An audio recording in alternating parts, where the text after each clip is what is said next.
नमस्कार। डिसेम्बर 25 रे मिलबनी पैसा। हाँ आज्ञा, जहाँ शुणिले से सत।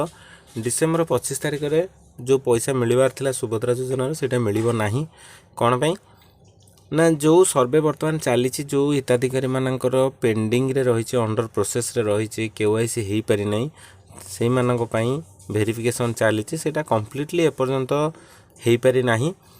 केवल से ही कारण पाई डिसेम्बर 25 रे पैसा न मिली सेटा 30 तारिख को ट्रांसफर करा जाइए। 30 कि 31 तारिख रे से पैसाटा पुणी थे दिज्व से पर्यंत पुणी थे समय दि जाइए। जो मानकर अपडेट करना जो मानकर केवाईसी पुणी होनी से केवाईसी अर्थ या कि जिते फास्ट सुभद्रा योजना अप्लाई है से तो ओटीपी बेस रे अप्लाई होता सेतिक बेले कौन प्रकार फिंगरप्रिंट नि जाए ना, जहाँफल से लोक मानकर अंडर प्रोसेस रे रही जाइए केवाईसी प्रकार अंडर प्रोसेस बोली देखुची। तो से पुणी थे ए केवाईसी करा जाउची फिंगरप्रिंट माध्यम रे।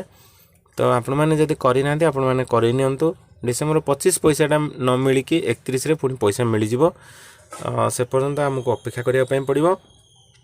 यहाँ आमर उपमुख्यमंत्री ये डिसीजन नहीं आमको अपेक्षा करा पड़ो डिसेम्बर 31 पर्यंत। ता भितर जार जार होनी से मैंने पुणी थे अपडेट करनियंतु आम भल हम।